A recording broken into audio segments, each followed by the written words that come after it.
El viento azotaba nuestro campamento base con la ferocidad de un depredador hambriento. La cumbre de las Almas se alzaba frente a nosotros, una colosal masa de roca y hielo, coronada por un velo de nubes que parecía inmóvil, como si la montaña escondiera su verdadero rostro. Los lugareños que nos habían ayudado a transportar los suministros hasta allí se apartaban de nosotros con cautela, como si cargar nuestras mochilas los hubiera contaminado de mala suerte. No suban más allá del glaciar, nos había advertido un anciano al despedirse. La montaña no perdona, y los silbantes no olvidan. El grupo intercambió miradas incómodas mientras fingíamos ignorar sus palabras. Historias de pueblo, sentenció Miguel, nuestro más veterano escalador, mientras ajustaba el arnés. Sin embargo, Ana, que era la más joven del equipo, no parecía convencida. Cuando los guías locales se marcharon, sus ojos permanecieron fijos en ellos, como si quisiera correr tras ellos. Dijeron que escucharon voces, dijo mientras se inclinaba para revisar su piolet. Historias para asustar a los turistas, respondí, intentando sonar seguro. Pero el peso de la montaña y las palabras del anciano parecían haberse quedado impregnadas en el ambiente. Sentí un escalofrío recorrer mi cuerpo. Los primeros 2 días transcurrieron sin incidentes. Nos movíamos con un ritmo constante, asegurando nuestras líneas y avanzando paso a paso hacia los 4000 metros. Las noches, aunque frías, eran tranquilas, y el equipo trabajaba con la coordinación de una máquina bien engrasada. El tercer día, sin embargo, las cosas empezaron a cambiar. Fue Miguel quien lo notó primero. ¿Alguien escuchó eso?, preguntó mientras aseguraba las cuerdas para nuestro próximo tramo. ¿Escuchar qué?, respondí. No sé, como una risa, pero lejana. Me reí, pero mi risa sonó forzada, un eco incómodo entre las paredes de hielo. Al avanzar, yo también empecé a escuchar cosas. Pequeños ecos que parecían venir de todas partes a la vez. Primero fueron murmullos indistintos, pero luego las palabras comenzaron a formarse, arrastradas por el viento. Oí mi nombre.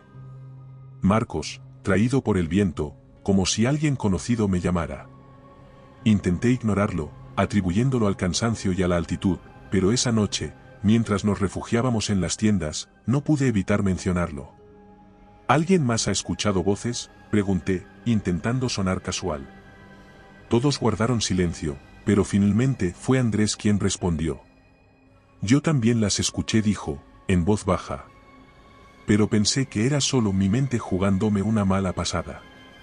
El resto del equipo no dijo nada, pero sus rostros tensos y las miradas fugaces que compartían hablaban por sí solos. El viento se intensificó esa noche, rugiendo con una fuerza que hacía que las tiendas parecieran estar a punto de volar. Me desperté sobresaltado por un sonido extraño, un raspón sobre el nylon de mi tienda.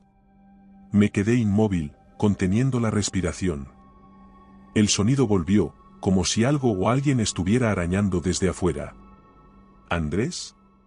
«¿Eres tú?», dije, pero no hubo respuesta. Me armé de valor y abrí la cremallera de la tienda, esperando encontrar a uno de mis compañeros gastándome una broma. «¿Qué demonios?», dije, sintiendo que el miedo se apoderaba de mí. No había nadie fuera, pero el sonido persistía. Miré un poco más allá, pero no había nada fuera de lo normal.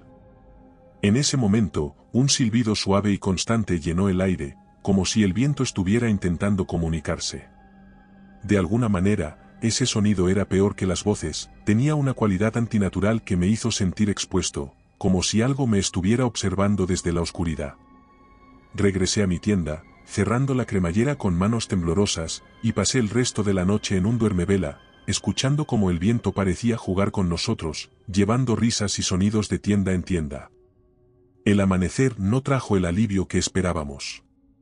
Cuando salí tambaleándome de mi refugio y me encontré con el resto del equipo, todos tenían el mismo aspecto, ojos rojos, rostros pálidos, y una tensión que no habíamos sentido antes. El día comenzó con un descubrimiento inquietante. Encontramos una serie de huellas rodeando el campamento. «¿Qué demonios es esto?», preguntó Andrés, su voz rota por el frío y el desconcierto. Nadie respondió.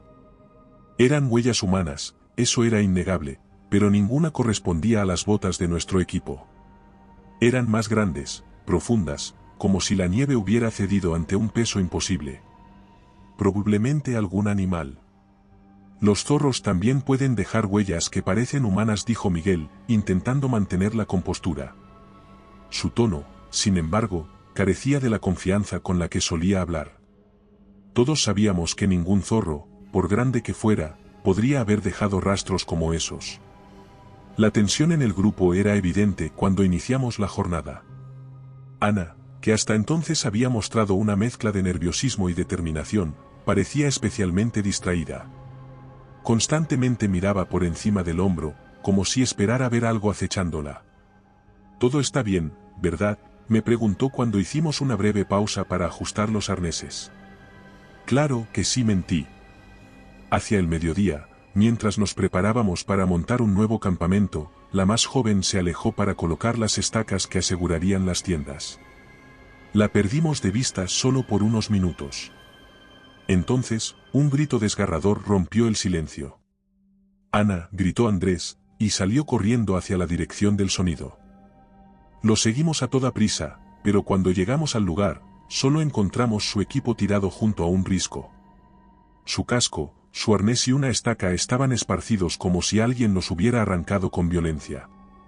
La llamé a gritos, mi voz chocaba contra las paredes de la montaña y la devolvía como un eco vacío. No había rastro de ella. Solo el silencio y el viento que arrastraba un murmullo inquietante. «No puede haberse ido tan lejos», dijo Miguel, pero sus palabras eran más para sí mismo que para el resto. Fue Andrés quien se detuvo de repente, señalando hacia un lado. «Miren eso». A pocos metros de donde estábamos, había una grieta en la roca, oscura y estrecha, como si la montaña misma hubiera sido partida en dos. El viento parecía fluir hacia su interior, arrastrando consigo las voces que habíamos escuchado antes.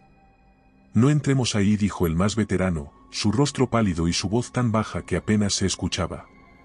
Pero yo sabía que no teníamos opción. Ana estaba desaparecida, y si había alguna posibilidad de encontrarla, era en ese lugar. «Vamos», ordené, encendiendo mi linterna. El aire dentro de la grieta era más frío, más pesado, era como si estuviéramos entrando en otro mundo. El sonido del viento se amplificaba, llevando consigo un coro de lamentos que parecía rodearnos. Las paredes estaban cubiertas de marcas. Eran arañazos, profundos y desordenados, como si algo o alguien hubiera intentado salir desesperadamente. Andrés pasó la mano por una de las marcas, su rostro endurecido por el miedo. «Esto no es natural». Más adelante, la grieta se ensanchó, revelando una cámara oscura que parecía haber sido esculpida a propósito.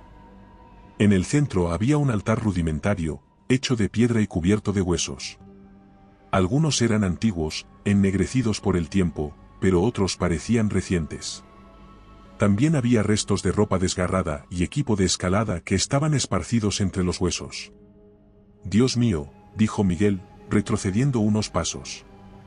Fue entonces cuando los vimos.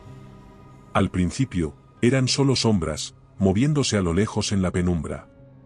Pero a medida que avanzaron, sus formas se hicieron más claras, figuras alargadas, translúcidas, casi etéreas.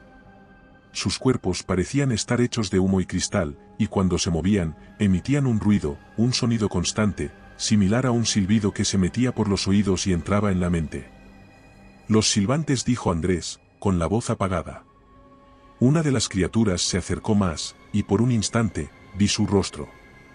O lo que parecía ser un rostro. Había ojos, pero no tenían pupilas, solo un vacío que me devolvía mi propio reflejo. Su boca se abrió en un gesto imposible, emitiendo un silbido tan agudo que me hizo caer de rodillas. «Corred», grité, pero el sonido de mi voz parecía insignificante en comparación con el rugido de las criaturas. El miedo era absoluto. El primer ataque ocurrió tan rápido que apenas tuvimos tiempo de reaccionar. El más veterano estaba justo delante de mí, alumbrando el camino hacia la salida de la grieta, cuando una de las figuras translúcidas se abalanzó sobre él. Fue un destello, un movimiento imposible de seguir con la mirada. Miguel cayó al suelo como una marioneta a la que hubieran cortado las cuerdas. Sus ojos, abiertos como platos, no mostraban miedo ni dolor, solo vacío. Intenté acercarme, pero Andrés me tiró del brazo con una fuerza desesperada. «¡Corre!». La palabra sonó como una orden ineludible. Las criaturas comenzaron a moverse, sus cuerpos alargados se deslizaban en la penumbra. Su silbido, constante y cada vez más agudo, parecía perforar mi cráneo. No solo lo escuchaba, lo sentía, como si intentaran entrar en mi mente, en mi esencia. Corrimos por el túnel, tropezando y cayendo en la penumbra. Las linternas temblaban en nuestras manos, proyectando sombras que parecían danzar con las figuras que nos perseguían. A nuestro alrededor, las paredes vibraban como si la montaña misma estuviera viva, enfurecida por nuestra presencia. Finalmente, alcanzamos la salida. El frío de la nieve golpeó mi rostro como una bofetada, pero no había tiempo para recuperarse. Afuera, la tormenta había comenzado, un torbellino de viento y nieve que nos cegaba y entorpecía nuestros movimientos. Esa tormenta no era natural, lo supe en el momento en que vi cómo las ráfagas de viento formaban espirales imposibles, como si algo las estuviera controlando. Cada ráfaga traía consigo un eco, un silbido que no solo sonaba, sino que se sentía, una presencia, una fuerza que nos empujaba hacia el abismo. Andrés, que corría a mi lado, fue el siguiente en caer. Una ráfaga lo levantó como si fuera un muñeco de trapo y lo lanzó contra una roca cercana. Escuché el crujido de sus huesos antes de verlo desplomarse. «Andrés», grité, pero mi voz se perdió en la tormenta. Corrí hacia él, pero al acercarme, vi sus ojos. Estaban abiertos, como los de Miguel, pero vacíos. El mismo silencio estremecedor, la misma ausencia de vida. Algo me obligó a mirar hacia atrás, y ahí estaban los silbantes, deslizando sus formas etéreas hacia mí, indiferentes al caos de la tormenta. No podía detenerme. El miedo se apoderó de mí, un instinto primitivo que me decía que siguiera corriendo, aunque eso significara abandonar a mis amigos. El descenso fue una pesadilla. La nieve se acumulaba rápidamente bajo mis pies, haciéndome resbalar y caer. Mis pulmones ardían con cada respiración, pero el silbido no me dejaba pensar, no me dejaba detenerme. Cada vez que miraba hacia atrás, las figuras estaban más cerca, sus movimientos sinuosos se burlaban de las leyes de la física. Hubo un momento en el que casi me rendí. La tormenta era demasiado fuerte, mis piernas demasiado débiles. Pero algo, quizás el pánico puro, me obligó a levantarme una vez más. Cuando finalmente vi las luces del campamento base, casi no lo creí. Caí de rodillas en la nieve, llorando de alivio, pero al girar la cabeza para mirar hacia atrás, las vi una última vez. Los silbantes se detenían en la distancia, sus formas se fundieron con la tormenta, como si nunca hubieran existido. Pero yo sabía que eso no era cierto. Me habían dejado vivir, pero no porque hubiera escapado. Era porque querían que recordara. Meses después, sigo sin poder dormir. A veces, en medio de la noche, me despierto con la sensación de que algo está en mi habitación. Escucho ese maldito silbido, suave pero inconfundible, como si estuvieran justo afuera, esperando. Lo peor ocurrió hace una semana. Estaba lavándome la cara en el baño cuando levanté la vista y vi mi reflejo en el espejo. Por un momento, solo un instante, mis ojos no eran míos. Eran translúcidos, como los de ellos, y en mi reflejo vi algo detrás de mí, una sombra alargada que desapareció cuando me giré. Sé que nunca me dejaron ir del todo. La montaña se quedó con algo de mí, y ellos siguen aquí, esperando el momento para reclamarlo todo. Y recuerda, si te ha gustado mi historia, no dudes en hacérmelo saber en la barra de comentarios, y dando like y suscribiéndote nos apoyas para poder continuar trayéndote más historias como esta. Además, puedes encontrar ahora nuestros libros en Amazon. Nos despedimos desde el terreno misterioso.